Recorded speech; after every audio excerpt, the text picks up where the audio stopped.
1056 tahanan rumah yang disamarkan. Kalau begitu, Amandamu masih ingin mengatakan sesuatu, malah melihat Dodisie tiba-tiba mengangkat tangan. Asisten yang berdiri di belakang Dodisie datang membawa satu jarum. Di dalam jarum juga ada cairan yang transparan. Amandamu merasakan Dodisie akan melakukan sesuatu, tanpa sadar mundur ke belakang. Tapi di detik berikutnya, kedua orang datang menahannya. Amandamu memberontak dan teriak kencang, "Lepaskan aku!" Tapi tidak ada orang yang mempedulikannya. Dodisie mengangkat jarum dan menancapkan dengan cepat ke tubuh Amandamu. Sangat cepat, Amandamu seperti kehilangan. Di saat Amandamu sekali lagi terbangun, dia sudah tidak berada di dalam ruang laboratorium lagi. Amandamu memandang sekitar, menyadari ini adalah satu kamar, sama sekali tidak dapat mengetahui di mana tempat ini. Amandamu teriak ke arah luar, "Apa ada orang?" Setelah itu, ada orang yang mendorong pintu dan masuk. Yang masuk adalah seorang pelayan wanita, tubuhnya masih mengenakan pakaian pelayan, menundukkan kepala dan membungkuk hormat pada Amandamu, "Nonamu." Lalu berjalan ke arah Amandamu. Amandamu melihat pelayan mendekat dan bertanya, "Di mana ini? Di mana Dodi?" Amandamu sama sekali tidak tahu dia sudah tertidur berapa lama, juga tidak tahu di mana ini. Dia hanya samar-samar ingat Dodisie menusuk jarum ke tubuhnya, lalu dia pun kehilangan kesadaran. Tapi pelayan tidak mempedulikan pertanyaannya. Pelayan berjalan ke sana, menggendong Amandamu dari atas ranjang. Amandamu tidak mempunyai persiapan apapun, tiba-tiba digendong, dia terkejut. Pelayan memindahkan Amandamu ke atas kursi roda, lalu memakaikan baju luaran ke tubuh Amandamu, juga meletakkan selimut ke atas tubuhnya. Sangat teliti. Amandamu menyipitkan mata menatap pelayan, samar-samar menyadari kontur wanita itu agak dalam, tidak selembut seperti wanita timur. Amandamu terpikir akan sesuatu, dan membelalakan mata. Setelah pelayan mendorongnya keluar, pikiran Amandamu telah terbukti. Tempat di mana dia berada ini adalah di sebuah villa. Villa ini benar-benar memiliki style Eropa. Villa sangat besar, juga terdapat lift. Sang pelayan mendorongnya masuk ke dalam lift dan turun ke restoran. Amandamu melihat dari jendela, di luar ada pohon maple merah. Dia hanya tertidur sebentar, dan sudah tidak berada di dalam negeri lagi. "Nonamu, silakan makan," pelayan sudah menyiapkan makanan. Amandamu melihat sekilas makanan di atas meja dan bertanya, "Di mana Dodi? Aku mau melihatnya." Pelayan menundukkan kepala, seperti tidak mendengar perkataan Amandamu saja, berdiri seperti patung di sana. Amandamu akhirnya mengerti. Pelayan-pelayan yang menjaganya ini, semuanya sudah mendapatkan perintah dari Dodisie, untuk tidak mengobrol lebih banyak dengannya. Tidak peduli apa yang Amandamu tanyakan, mereka tidak akan menjawab. Apa artinya ini? Tahanan rumah yang disamarkan. Amandamu menghela napas panjang, menahan dagunya, dan hatinya merasa sangat kacau. Dodisie tidak tahu ada di mana, sedangkan pelayan bahkan tidak akan mengatakan apapun yang berlebihan. Sedangkan dengan bentuknya sekarang, bahkan pintu rumah terbuka lebar, membiarkannya kabur, dia juga tidak bisa kabur. Amandamu mengangkat sumpit, memutuskan untuk makan dulu. Meskipun Amandamu sedang makan, tapi dia tetap sangat memperhatikan beberapa pelayan wanita yang ada di sisinya ini. Ada satu pelayan yang setelah dia mulai makan, berjalan keluar. Amandamu melihat ke arah pelayan di luar itu dan menebak dalam hati, apakah pelayan itu pergi menghubungi Dodisie. Sampai setelah dia makan, Dodisie juga belum kembali. Amandamu melihat sekilas pada pelayan dan berkata, "Aku ingin jalan-jalan keluar." Pelayan tidak menolak dan langsung mendorongnya keluar. 1057 satu-satunya terobosan. Amandamu pada awalnya hanya ingin mencoba membuat permintaan saja, tidak menyangka pelayan akan langsung menyetujuinya. Amandamu karena ini menebak, meskipun Dodisie tidak ada di sini, tapi sebelum pergi pasti sudah mengatur semua hal dengan jelas. Dodisie memerintahkan pada pelayan untuk tidak perlu menjawab pertanyaan Amandamu, tapi sebisa mungkin memenuhi permintaan Amandamu. Dipikir-pikir benar juga. Amandamu sekarang bagi Dodisie adalah sebuah kelinci percobaan. Juga, kelinci percobaan yang paling berguna bagi dunia ini, yang dikatakan oleh Dodisie. Dodisie tentu akan sebisa mungkin memenuhi keinginan Amandamu, di bawah syarat Amandamu bisa dikontrol. Ini bukanlah hal yang sulit dipahami. Tapi yang membuat Amandamu tidak mengerti adalah, apa langkah selanjutnya Dodisie. Saat Amandamu memikirkan ini, dia tersadar kalau dia sudah didorong oleh pelayan keluar. Di halaman dipenuhi dengan tanaman. Meskipun adalah awal musim gugur, tapi juga ada banyak bunga yang sedang mekar. Di atas tanah dilapisi dengan rerumputan. Sekali dilihat, di kejauhan juga hanya ada rerumputan dan pohon-pohon. Juga satu jalan yang tidak tahu terarah kemana. Tidak ada rumah, juga tidak ada orang. Selain bentuk villa yang seperti bangunan Eropa, tidak ada lagi bangunan simbolis yang bisa membuat Amandamu mengetahui di mana ini. Apakah orang yang pintar memang suka membangun rumah di tengah hutan? Ricky mau seperti ini, Dodisie juga seperti ini. Amandamu menunjuk jalan di luar villa dan berkata, aku ingin melihat-lihat keluar. Pelayan yang ada di belakang Amandamu ragu sesaat, tapi tetap tidak menolak permintaan Amandamu. Amandamu duduk di atas kursi roda dan didorong keluar. Setelah sampai di luar, Amandamu menatap sekeliling dengan lama, tapi tidak menemukan rumah dan juga orang. Tidak lama kemudian, Amandamu tertawa pahit. Dodisie berani menyembunyikannya di sini, pasti sudah mempunyai keyakinan penuh kalau dia tidak akan kabur, juga tidak akan ada orang yang bisa menemukan tempat ini. Amandamu merasa, kalau dia harus kabur sendiri dari tempat ini rasanya persentase keberhasilannya mendekati 0. Jadi, dia hanya bisa menunggu Dodisie pulang. Dodisie baru merupakan satu-satunya terobosan. Amandamu menghentikan tawanya dan berkata datar, pulang saja, aku sudah lelah. Pelayan pun kembali mendorongnya masuk dalam diam. Saat melewati pintu masuk, Amandamu bertanya sekali lagi, kapan Dodi pulang? Pelayan tidak mempedulikan dia. Amandamu pun tidak bertanya lagi. Saat berjalan ke dalam, Amandamu berkata lagi, aku mau makan buah. Dengan cepat, ada orang yang membawakan sayur ke sini. Buah yang sudah dipotong juga terletak cantik di atas piring. Tapi Amandamu hanya melihat sekilas saja dan membalikkan piring itu. Siapa yang menyuruhmu membantuku memotongnya? Aku ingin kupas dan potong sendiri. Amandamu berkata dengan dingin dan marah. Pelayan seperti terkejut Amandamu bisa tiba-tiba marah-marah seperti ini, tapi tidak mengatakan apapun, hanya berbalik dan mengambil pisau serta buah. Saat pelayan datang, sebelum pisau dan buah diberikan ke tangan Amandamu, Amandamu langsung merebut duluan pisau itu. Lalu meletakkan pisau di lehernya dan mengancam, sekarang juga suruh Dodi pulang, kalau tidak kalian tinggal tunggu bereskan mayatku saja. Pelayan juga tidak terpikir Amandamu akan berbuat seperti ini dan langsung terkejut. Nonamu, tolong tenang dulu. Aku akan langsung menghubungi Tuan dan menyuruhnya kembali. Tolong Nona menurunkan pisau itu. Kalau tidak menyuruh dia langsung muncul di hadapanku, aku tidak akan meletakkan pisau ini. Kalian cepat beritahu dia, sekarang juga, aku mau bertemu dengannya. 1058 membawakan seorang teman kepadamu. Para pelayan saling memandang satu sama lain, hanya membujuk Amandamu, tidak ada maksud untuk langsung bergerak. Amandamu bisa merasakannya, beberapa pelayan ini bukanlah orang yang bodoh, dan sedikit banyak bisa kungfu. Mereka selalu tidak bergerak, karena ingin merebut pisau itu dari tangan Amandamu. Amandamu menyadari pikiran mereka, dan semakin menekan pisau ke lehernya. Lalu teriak mengancam, aku suruh kalian pergi menghubungi Dodisie. Amandamu menggertakkan gigi dan menekan pisau ke lehernya sampai berdarah. Para pelayan itu juga bukan orang yang patuh, harus melihat darah dulu baru melakukan sesuai yang Amandamu katakan. Amandamu juga tidak ingin menggunakan cara menyakiti diri sendiri seperti ini, tapi sekarang dia ditahan di sini, cara yang bisa otomatis mendapatkan haknya kembali benar-benar sangat sedikit.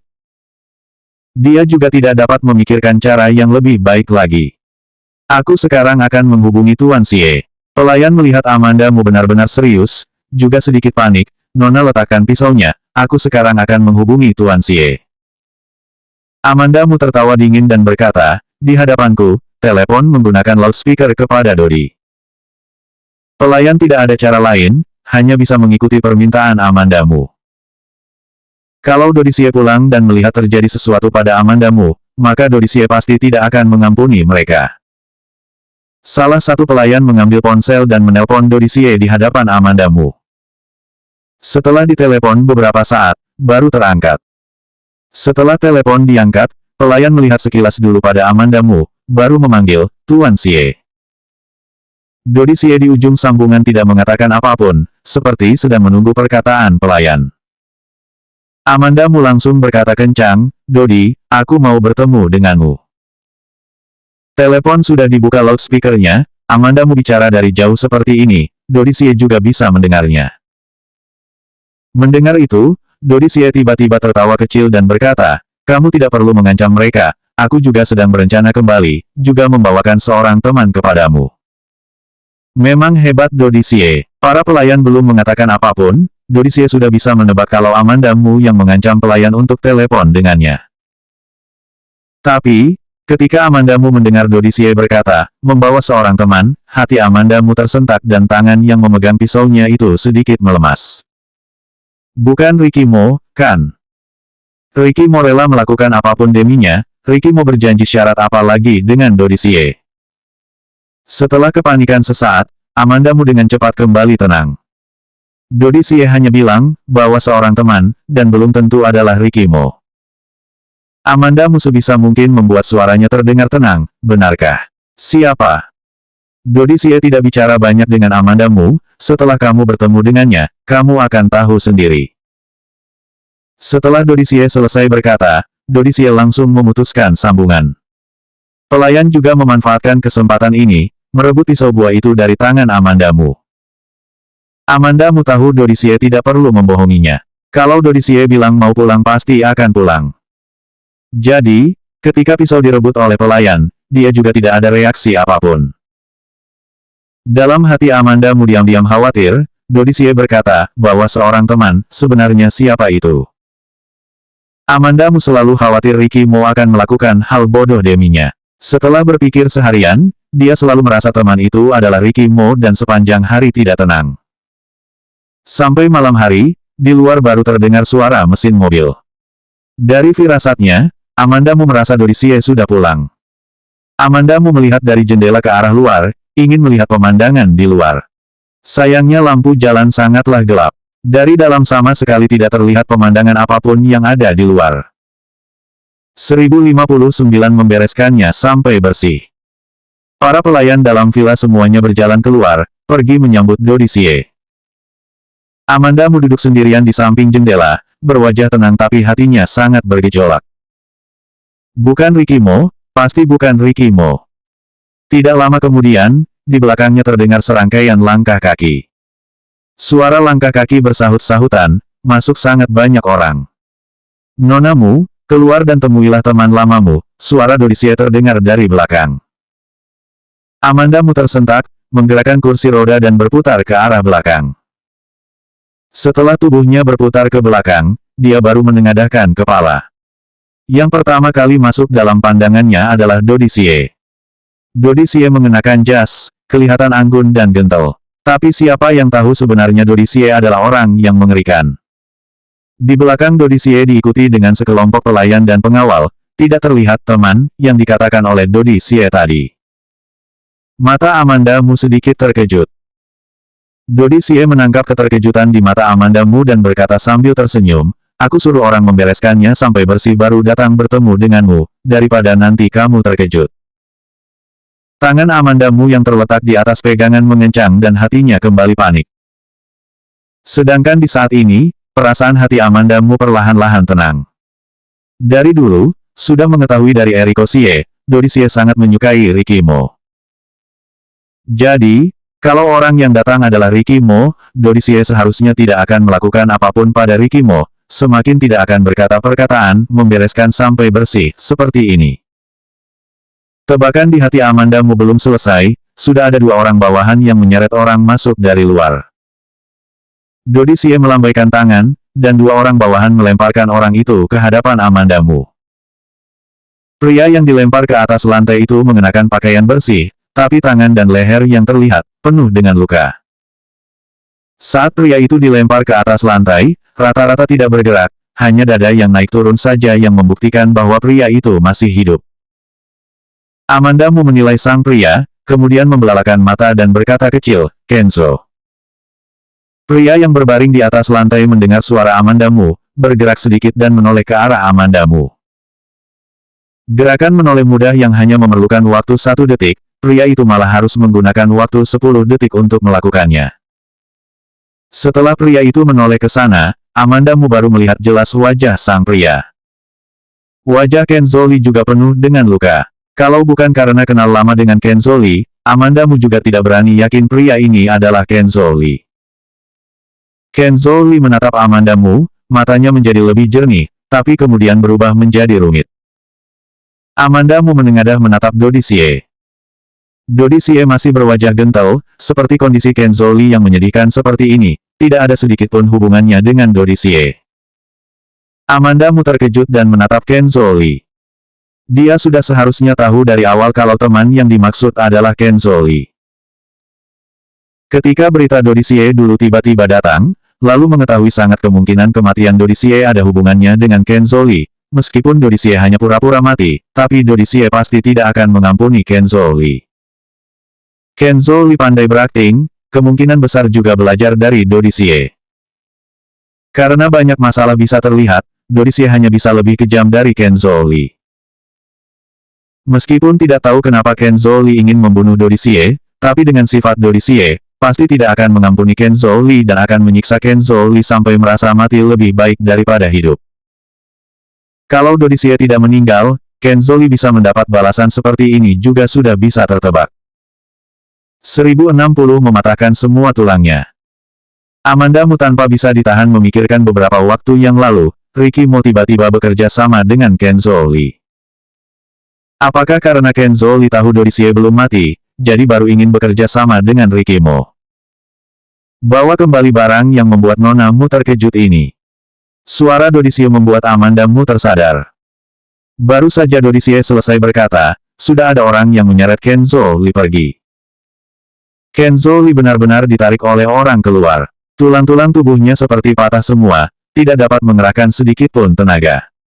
Amandamu mengerutkan dahi dan merasa tubuhnya merinding. Dodisie mengikuti arah pandangan Amandamu yang tertuju ke arah Kenzo Lee dan menjelaskan sambil tersenyum, Nona Mu tidak perlu khawatir, anak angkatku itu tidak patuh. Aku hanya menyuruh anak buahku memberi pelajaran padanya, tidak disangka anak buahku tidak tahu ringan dan berat, mematahkan semua tulang di tubuhnya, nanti tinggal suruh orang sambung kembali saja. Benar-benar, mematahkan semua tulang di tubuhnya ya. Amandamu tanpa sadar mencengkram tangannya, dan menatap Dodisie dalam diam. Pantas saja Kenzo Lee dirawat menjadi seorang psikopat, Dodisie saja bukanlah orang yang normal. Dodisie duduk di seberang Amandamu dan berkata kecil, Nonamu juga tidak perlu takut, kamu adalah kelinci percobaan yang paling berharga bagi kami. Selama kamu diam dengan patuh di sini, kami pasti akan menjagamu baik-baik dan melindungimu. Amandamu bertanya dengan wajah tanpa ekspresi, kelinci percobaan apa? Baru saja ditangkap oleh Dodisie, selalu mendengar Dodisie mengatakan kelinci percobaan terus. Tapi sampai sekarang, Amandamu tidak tahu Dodisie sebenarnya Dodisie menggunakannya untuk menjadi kelinci percobaan apa. Begitu mengungkit tentang kelinci percobaan, wajah Dodisie langsung menunjukkan ekspresi yang gila, kelinci percobaan mati tapi hidup kembali. Begitu percobaan ini berhasil, maka akan merubah kehidupan manusia. Setelah Amandamu mendengar itu, dia pun menggeleng dan berkata, di dunia ini sama sekali tidak ada mati tapi hidup kembali.